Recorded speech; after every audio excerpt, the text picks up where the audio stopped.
శ్రీ మహాగణాధిపతయే నమః. శ్రీ గురుభ్యో నమః. శివాయ గురవే నమః. జయ జయ శంకర హర హర శంకర.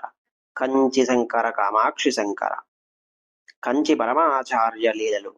తీర్థం పెళ్ళాం. తంజావూరు జిల్లా పేరాలం జంక్షనుకు 3 మైళ్ళ దూరంలో విల్లుకుడి అనే గ్రామం ఉంది. 1949లో పరమాచార్య స్వామివారు ఆ ఊళ్ళో 4 రోజులు మకాం చేశారు. ఆ ఊళ్ళో ఉన్న మా అక్కగారు స్వామివారి పాదపూజ చేయడానికి ఆమె స్వామి పాదులను తన ఇంటికి ఆహ్వానించి ఆ రోజుకు నన్ను కూడా అక్కడికి రమ్మని కబురు చేసింది. స్వామి దర్శనం కోసం ఆ ఊరి వాళ్ళు, చుట్టుపక్కల గ్రామస్తులు, వందలాది మంది ప్రజలు వచ్చారు. పూజ ముగిసింది. స్వామివారు భక్తులందరికీ తీర్థం ఇస్తున్నారు. తీర్థం పుచ్చుకుంటున్న వారిలో బొంబాయి నుండి వచ్చిన భార్యాభర్తలు 2 ఉన్నారు. ఆ రాత్రే వారు తిరిగి బొంబాయి పోవడానికి ఏర్పాటు చేసుకున్నారు. వారితో పాటు వారి కుమారుడు కూడా ఉన్నాడు. సుమారు 25 ఏండ్ల యువకుడు. దంపతులిద్దరూ తీర్థం తీసుకున్నారు. కుమారుడు తీర్థం కోసం చెయ్యి చాపాడు. నీవు నీ భార్య ఇద్దరూ వచ్చి తీర్థం పుచ్చుకోండి అని అన్నారు స్వామివారు. ఆ మాట విని తెల్లబోయాడు ఆ యువకుడు. దేనికో తటపటాయిస్తున్నాడు. ఇంతలో పక్కగా నిలిచిన ఆడవాళ్ల వైపు నుండి ఇంచుమించు 20 సంవత్సరాల యువతి గబగబా ముందుకు వచ్చి ఆ యువకుడితో పాటు తాను చెయ్యి చాపింది. ఇద్దరూ కలిసి తీర్థం పుచ్చుకున్నారు. తీర్థం తీసుకొని ఆ అమ్మాయి ఆ యువకుడి వెంట ఉండకుండా దూరంగా వెళ్లి నిలబడింది. స్వామి ఆ నలుగురిని ఆశీర్వదించి బొంబాయి వెళ్ళండని అనుజ్ఞ ఇచ్చారు.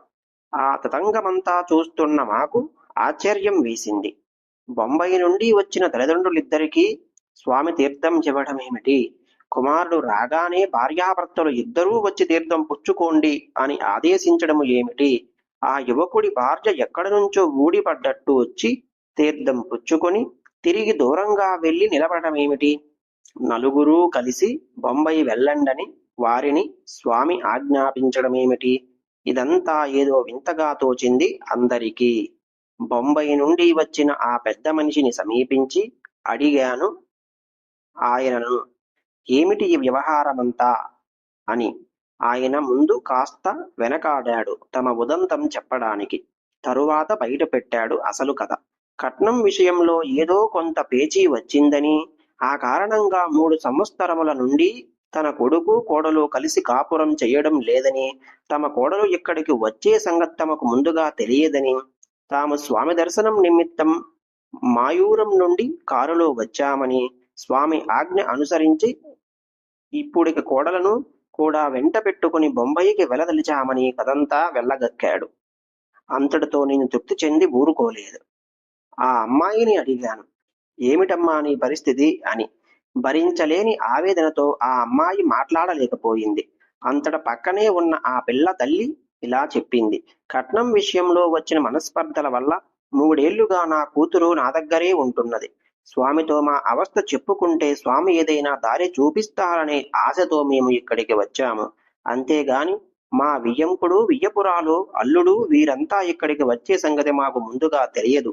ఈ 3 ఏళ్ల నుంచి మాకు వారికి ఉత్తర ప్రత్యుత్తరములు ఏమీ లేవు.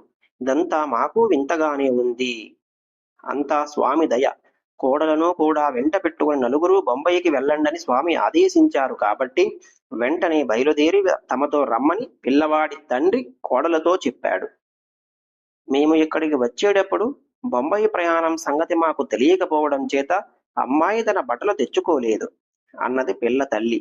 లేకపోతే పర్వాలేదు, అమ్మాయికి కావలసిన బట్టలన్నీ బొంబాయిలో కొంటాము అంటూ కోడలను వెంట పెట్టుకుని బయలుదేరారు బొంబాయి ఆసాములు. ఆ అమ్మాయి తల్లికి కలిగిన ఆనందం అడుగుతారు. బొంబాయి కుర్రవాడి తీర్థం పుచ్చుకోవడానికి చేయి దాపినప్పుడు భార్యాభర్తలిద్దరూ కలిసి తీర్థం పుచ్చుకోండి అని స్వామి సూచించడానికి ఆ యువకుని భార్య అక్కడే ఉన్నట్టు స్వామికి ఎలా తెలుసు? ఈ ప్రశ్నకు సమాధానం ఎవ్వరూ చెప్పలేరు. ఇదంతా స్వామివారి లీల. శివభక్తి మోటివేషనల్ స్పీచ్ వీక్షకులందరూ ఈ ఛానల్ని సబ్స్క్రైబ్ చేసుకోండి.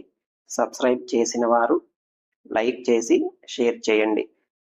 జయ జయ శంకర హర హర శంకర అని తప్పకుండా కామెంట్ చేయండి. ఓం నమ శివాయ.